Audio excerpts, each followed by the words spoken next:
which would have, I think, given him the chance to maybe level up with Messi or go ahead of him in the league this season in goals.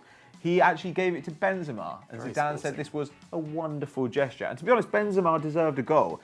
He's had his criticisms recently, but he got 2 assists, a goal, 4 shots, 3 dribbles. 100% of those dribbles were completed. And Ronaldo, very, very good as well. 8 shots, 4 on target, 2 goals. He's now got 8 goals in his last 4 games. Now, some form. Yeah, well, this shows us like what the standards are for somebody like Ronaldo, right? Because people are saying that he's been having a poor season. He's got 28 goals in 31 games. That's 0.9 goals a game. Wow. While Messi's got 30 in 39, that's 0.75 goals a game. So technically, as a pure goal scorer, Ronaldo is actually doing better right now. But this was an easy match for Real Madrid. It was a walk in the park. 64% possession, 24 shots to 11, 10 on target to 5.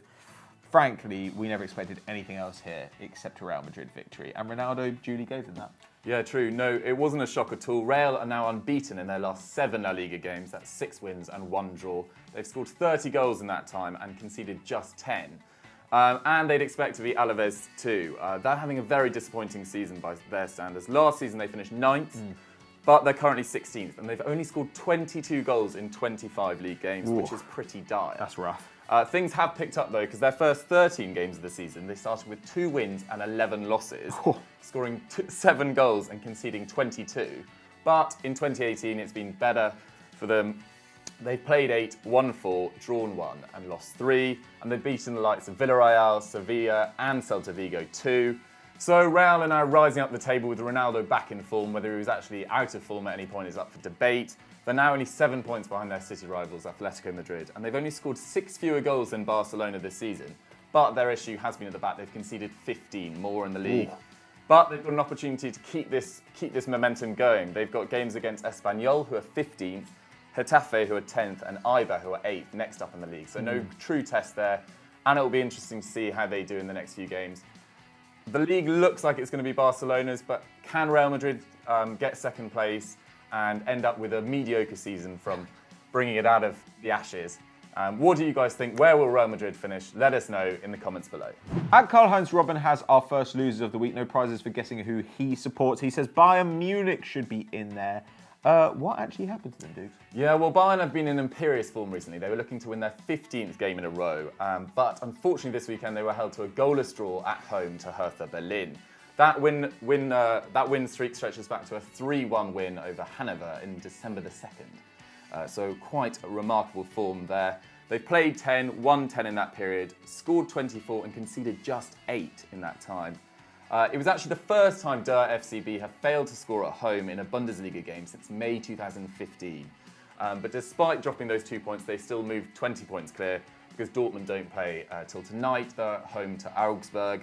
Bayern dominated as you would expect. They're a superb team and they're coming off that 5-0 victory over Besiktas last week.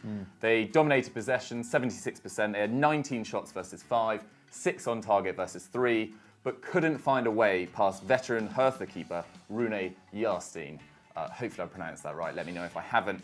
He denied Lewandowski several times and kept out Robben's injury time free kick. But Pato, was there anyone that we've picked out that played particularly poorly? Or? Well, Lewandowski had a bunch of shots. He had 11 shots. 3 of those were on target, which would be good normally, but as a percentage of 11, it's not particularly good. Robben had 1 shot on target and had 5 attempted dribbles, but only 1 of them was completed. Not so his usual best. Yes, that kind of sums up where they were. A bunch of guys like not quite performing at the top of their ability.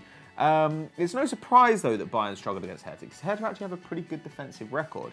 They have the 7th best record in the league this season, having conceded 30 goals. But their goal difference is actually 0 because they've only scored 30 as well. Not a single player has got into double figures for them this season. They've got Salomon Kalou and Davy Zelka, who are tied on 9 goals at the top of the tree. So what they really need is a quality goal scorer. Bayern, however, you'd expect to get back to form pretty quickly. They've got Freiburg away next, they're 13th. Then they've got Hamburg, who look set for relegation. They're down in 17th. And then Besiktas away. And as Duke said, they've got a 5-0 advantage there, so they can afford to run out the youth squad if they want. The question that we have really, because this is always how you judge a Bayern season because they are so dominant, is how will they do in the Champions League? Like Heinkes has come back. He's obviously won the competition with Bayern. He's won it with Real Madrid. Do you see them winning it this season? I think semi-final at most. What do you reckon, Pato? Yeah, I've got to go semi. What do you guys think? Let us know in the comments below. Right, our second winner is the man who struggled in midweek against Chelsea, but who's been in fantastic form in the league. It's Luis Suarez. Pato, how was his weekend? Yeah, according to @SDivine456, he should be in our winners.